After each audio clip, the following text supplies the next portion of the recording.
Женщины из ДНР и ЛНР сегодня принимают поздравления от первой леди республики Аэлиты Ахиба. В преддверии этого праздника вот тут у нас девушки, женщины. Хотелось бы вас поздравить с наступающим этим весенним, видите, каким солнечным днем завтра. И небольшое угощение вам приготовили. Аэлита Ахиба подчеркнула, что абхазский народ не раз переживал в своей истории нелегкие времена и знает, как важна рука помощи в тяжелой ситуации. Чтобы детки забыли, что такое война. Они родились во время войны, уже видно большая часть. Поэтому мы смотрим с оптимизмом в будущее и желаем вам оставаться такими же прекрасными, как и у вас лица замечательные, добрые, чтобы вы смогли воспитать из ваших детей, несмотря на все трудности, несмотря на то, что у вас часть семей там, разбросаны, наверное, по миру родственники, чтобы вы смогли воспитать достойнейших людей из этих деток, и чтобы у них были воспоминания об Абхазии самые радужные. И приезжайте сюда только в другом статусе, в виде туристов.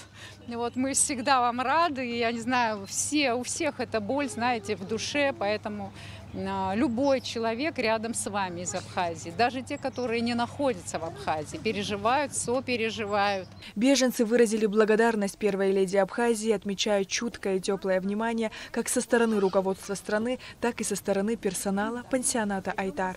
Мы выезжаем каждый день на экскурсии. Наши дети ходят в школу, в садике.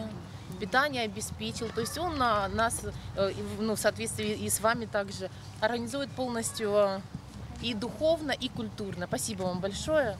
А это чудо как зовут вообще? Это самое главное чудо. Глаза такие ясные. Еще все такие дети красивые, народ красивый, добрый. Особенно обрадовались сладким подарком дети, которые с удовольствием делились своими впечатлениями об Абхазии. Я ездила в угловую комнату. Правда? Тебе Там понравилось? иголки, да. Иголки, шайки, батуты. Батуты? Прыгала на батуты? Да. Не страшно было? Нет. Замечательно. А где вы были на экскурсии? Расскажите, пожалуйста. На горе Афон мы были, на горячих источниках. Да, детям там тоже понравилось. Абхазский язык-то еще не выучили? И вот это. Какие-то слова. Например, «Зирашбайт», «Здравствуйте» или «Абзирус», «До свидания». Можно, да. Спасибо большое вам, что вы нас так приняли. Поздравляю вас всех женщин с наступающим 8 марта. Желаю счастья, здоровья, а самое главное – это мира над головой. Вот, мы очень сильно благодарны за такой прием и за то, что нам сегодня здесь подарили. Директор пансионата Айтар Тимур Адлейба также поздравил Аэлиту Ахиба с наступающим праздником и преподнес ей букет цветов. Сария Кварацхеля, Михаил Братухин, Абхазское телевидение.